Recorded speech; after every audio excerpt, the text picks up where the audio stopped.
Welcome back. Now news from sports.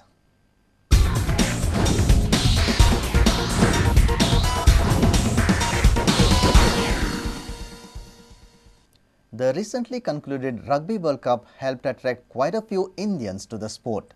Former India Rugby captain Chaitnya Singh was down in Goa to watch the finals at a sports pub in Baga.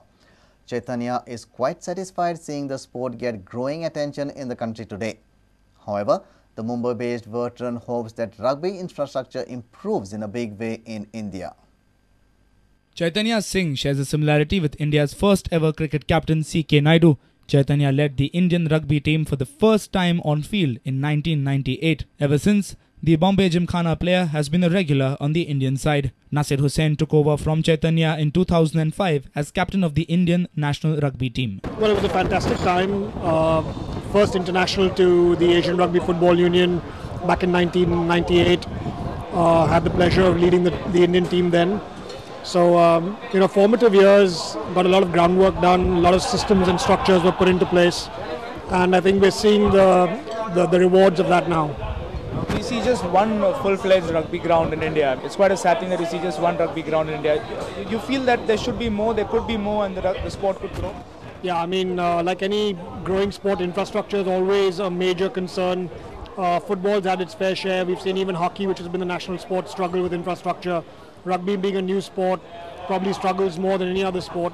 But yes, I think if we want the sport to grow, if we're going to get serious about the Olympic Games, which now the rugby is part of, then infrastructure needs to come through. There needs to be development of the sport, grassroots level. But pitches and access to rugby is the most important. Do you feel somewhere down the line rugby still remains to be an elitist sport, and the common man somehow feels that he'd rather stay away from it and go into cricket because there's more money there, and he looks at rugby as the elite sport? So do you feel that mentality needs to change? Well, I think if anything, it's changed. So there is obviously no money in rugby at this point. There's obviously a lot of money in cricket, so you're going to see people gravitate towards areas where they can make a living out of the sport. But having said that, it's not an elite sport anymore. We see rugby being played from the Maidans to the upper clubs. So it is spreading. It's now part of the armed forces, the railways, the navy. It's part of the NGOs. So, it is growing in all those pockets. And it's no longer, there are only 2 elite clubs that play rugby now.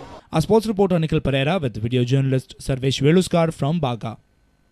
In view of attracting larger crowds to the stadiums, Goa Football Association are planning on kicking off I-League matches later in the evening once the floodlights are in operation. GFA President Srinivas Dempo told Prudent that he will pursue the telecasters of the I-League to cooperate with GFA's proposed revised timing. But there could be a clash with the kickoff time in Kolkata as the Salt Lake City Stadium too witnesses a late kickoff. Goa Football Association are hoping against time that the floodlights will be in place before GFA's Golden Jubilee exhibition match, where Zambia will visit Goa. This after SAG had said the floodlights would be ready by the first or second week of December. But GFA will be happy that the floodlights will help the I-League matches as well, as matches could kick off late, which could attract larger crowds. The challenge seems to be only because we have been given an assurance that by early December, if not late November, where the India-Zambia match is planned, which we are very hopeful that the floodlights will be operational till then.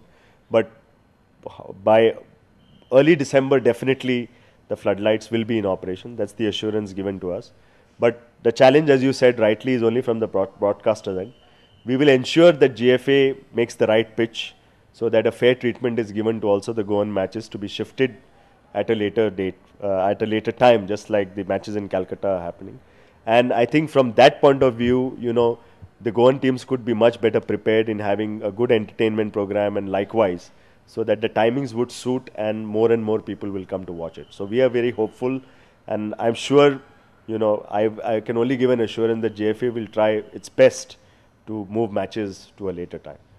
When do you see a meeting like this happening between GFA and the broadcasters to pitch them the idea that floodlights will come in Goa and we can have matches at a later time? Yeah, once we are more confident when the actual groundwork starts happening and it makes some progress, and once GFA is very sure about floodlights being installed and in place by early December, I think immediately we will have to start the dialogue to see and make our pitch for matches to be shifted to a later time. Our sports reporter Nikhil Pereira with video journalist Devendra Gaonkar from Panji. And with this, we come to an end of this news bulletin. Keep watching Prudent Media.